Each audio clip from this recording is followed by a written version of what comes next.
શું તમે જાણો છો કે લાભ પંચમનો દિવસ ધન પ્રાપ્તિ માટે સૌથી શુભ માનવામાં આવે છે? પરંતુ બહુ ઓછા લોકોને ખબર છે કે આ દિવસે એક ખાસ ઉપાય કરવાથી કિસ્મત ખરેખર ખુલી જાય છે.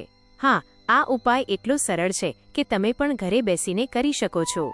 પણ એ પહેલાં, જો તમે ધર્મ અને વાસ્તુ વિશે સાચું જ્ઞાન મેળવવા ઈચ્છો છો, તો આ વિડિયો લાઇક કરો, ચેનલ ધાર્મિક જ્ઞાનને સબસ્ક્રાઇબ કરો અને અંત સુધી જુઓ, કારણ કે અંતે મળશે ધન પ્રાપ્તિનો રહસ્યમય ઉપાય.